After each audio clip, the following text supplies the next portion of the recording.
Well, hello and welcome everyone to Ringler Radio. I'm Larry Cohen, the head of Ringler Associates Northeast Operations. And again, thanks for joining us. We're broadcasting from the Ringler Associates 2012 annual meeting in beautiful Newport Beach, California. And coming from the Northeast, I want to tell you it's quite a respite from the cold I've been having. And Eric, you're from the Washington area. You know what I'm talking about. Absolutely. How beautiful is it? It's absolutely spectacular. I don't know anybody gets any work done out here. Unbelievable. Beautiful. Well, our topic today is the National Structured Settlement Trade Association's mission for 2012. And, of course, who better to discuss that topic than my special guest, Eric Vaughn, the Executive Director of the National Structured Settlement Trade Association. We call it NSSTA, and that's how we'll refer to it. Perfect. How's that?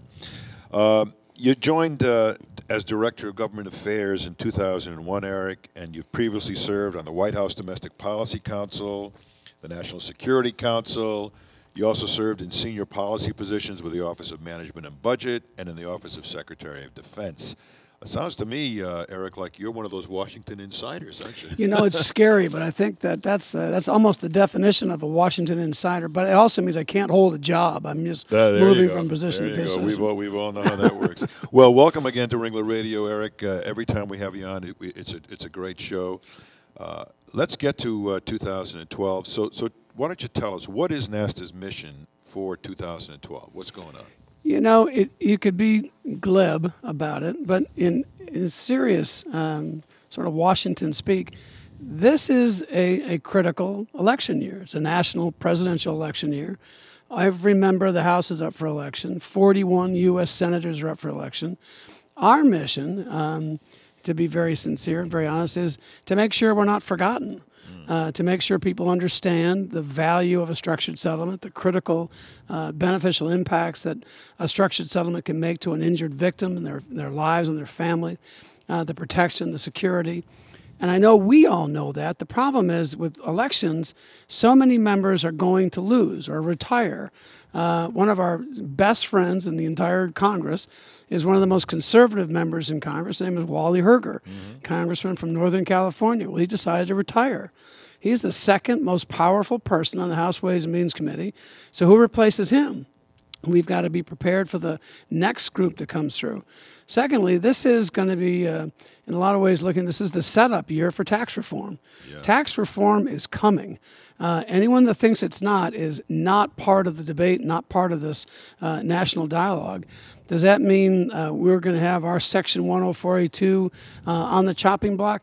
Not precisely, not directly, but yes. Every single tax preference, every single one will be up, will be debated, and we need to be prepared for that debate. And it's not just finding good friends and influencing people. It's making your argument again and again and again. And we're going to do it when we're in Washington, the whole industry, in April. Well, you know, it's interesting. What you're really saying is the re-education of Congress every so often. It's really, in my way of thinking, the best definition of good lobbying, because, people use lobbying as if it's a bad word. It can have a great effect. In fact, I recall back in the 80s when tax reform was coming in and we were all concerned about 104A2 and some of these issues, I was asked to speak to one of the senators' staff about this, and I did. And what I found, and what a lot of people out there may not understand, is these tax bills, or whatever bill we're talking about, are huge documents. I think we talked about, someone said Obamacare was 1,200 pages. These documents are huge. And the ability of somebody to slip in one or two little words that changes everything, if you're not careful, is critical. So the watchdog element of what we're doing as they start going down that tax reform path is critical. Well, I am the industry lobbyist. We don't have anybody else in Washington, D.C. lobbying for structured settlement. So I'm it. But I'm not the best lobbyist our industry has. And because I'm here at Ringler Associates in their annual meeting, the best lobbyist I've seen in a long time is a man by the name of Mike Casey. He was former chairman of Ringler. He's out of Chicago. Sure. I watched Mike in a lunch meeting with Congressman Dave Camp. Now, he's not just a congressman. He's the chairman of the House Ways and Means Committee. He's the guy who will decide the fate on tax reform. And Mike Casey was asked a question by the congressman. Tell me, how does an injured victim get to a structured settlement? Who introduces the subject? We had an hour-long meeting, and Mike and other members of the structured settlements industry were just having that educational session with the chairman of the House Ways and Means Committee. When that lunch was over, we had a convert. We had a strong champion, somebody who believes in what we do, and that resulted because of Mike Casey's actions. Mike's a great lobbyist. Well, no question about it. How can individuals of retirement age prepare themselves financially, better prepare themselves for the future? What's NSSTA have to say about that? You know, it's an interesting challenge, and we heard from a couple of the speakers here today, and I hear it all the time. These are opportunities for us, and maybe they're in a non-qualified arena, but we're finding people of retirement age are leaving the workforce. Mm-hmm. They've got their IRAs, they've got their pension plans. It's a settlement of a large chunk of money, and they've never had to manage that kind of money. What can they do? Well, we've got insurance companies that are your sponsors of the show, have put together some fabulous tools and products. Now, they're not qualified under the way the tax code is set up in a tort claim settlement, but they're perfectly structured for people that are a little bit older, getting ready to retire, or retiring, and put those products into that kind of an arena. The biggest thing we see, though, is education. Mm-hmm. People need to be aware of what their options are. We have a new Consumer Financial Protection Board in Washington.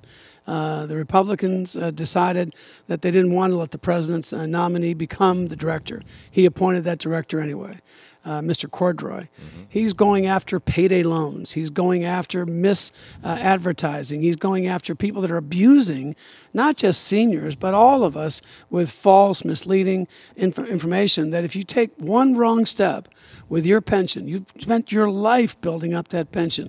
One wrong step, you're out. Right. You're out of money, you're out of luck, and nobody's going to help you out. Your family is depending on you and that pension to have taken care of things. So we want to step up to the plate with this. We think there's a role for that organization to look into some of the people that are preying on our structured settlement recipients. And if somebody's in a life-changing, life-threatening, life-altering situation, they ought to be able to make an adjustment that's not going to wipe out their savings. The same thing applies to people with pensions. I'm glad you said that about our blog, because we're trying to find issues that are not so much edgy, but informational. And what we want them to be is conversation starters. Or give us your thoughts. Give us some information. And we're doing that as often as we possibly can. Well, and I also saw where sometimes there are controversial articles out there that come to pass, and the blog is there to answer some of those allegations and some of those misstatements. Tell us about, I think there was one, topconsumernews.com came out with something very controversial. How did the blog deal with that? Well, you know, it's interesting. We have people that want to use our blog, our website, our NSSTA Weekly as advertorials or advertisements for what they're offering. We're trying to be, I hate the word agnostic, but we're trying to be just neutral to almost bland, except when we can bring up a topic like that. Our objective is just put it out there and get commentary coming. You know this better than anyone. There are bloggers on every subject imaginable. Sure. We have some in our industry that have a real edge, a real agenda, a real objective to create a course of action. We're not trying to do that. We're trying to create a smarter, more nimble, more aware group. All that's aimed at our members, but gets out to a wider audience.